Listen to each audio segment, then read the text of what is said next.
বিসমিল্লাহির রহমানির রহিমের কেমন ফজিলত।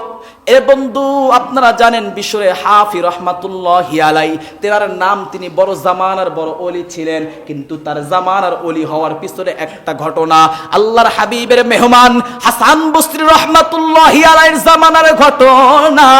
এর বন্ধু, বিশ্বরে হাফি রহমাতুল্লাহি আলাই একদিন মদ পান করতেছিলেন। তিনি ছিলেন মদ সেবককারী। মদ পান করে, একটা ঘরের মধ্যে মদ পান করে, হাজার হাজার মানুষ মদ খায়। বিশ্বরে হাফি সেখান থেকে মদ খায়া সন্ধ্যাবেলা ঘরের মধ্যে যাওয়ার জন্য রওনা হয়ে গেছে, নিজের বাড়িতে যাওয়ার জন্য রওনা হয়ে গেছে। বিশ্বরে হাফি মদ খায়া মাতলামি করতেছে আর যাচ্ছে। হঠাৎ করে ঘরে ঢোকার পূর্বে তাকায় দেখে ঘরের কিনারায় একটা কাগজের টুকরা মাটির মধ্যে পড়ে আছে। সে জায়গায় অন্য কিছু লেখা নাই, আরবি কি যেন লেখা দেখা যায়। বিশ্বরে হাফিজ যদিও মদ খায়া মাতলামি করতেছিল, আরে তাকায় দেখে একটা আরবি লেখা। বিশ্বরে হাফি আরবি লেখাটা, কাগজের টুকরাটা মাথার মধ্যে লইয়া ঘরের মধ্যে চলে গেছে।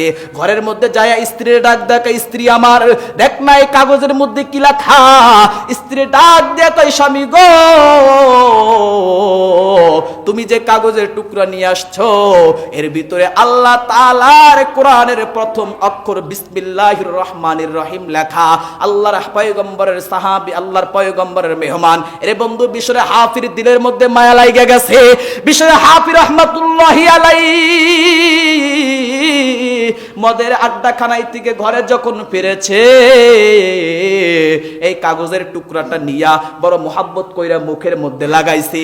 রাত্রিবেলা ঘুমায়, ঘুমের মধ্যে বিশ্বরে হাফি কাগজের টুকরাটা বুকের মধ্যে নিয়ে ঘুমায়, মাথার সাথে লাগায়, বুকের সাথে লাগায়। আমার ভাইরা, রাত্রের মধ্যে জামানার বড় ওলি হাসান বসরি রহমাতুল্লাহি আলাইকে আল্লাহ তাআলা একটা সুসংবাদ জানায়া দিছে। এরে বন্ধু, সকাল যখন হইয়া গেছে, বিশ্বরে হাফি মদের আড্ডাখানায় যখন চলে গেছে, মদের আড্ডাখানায়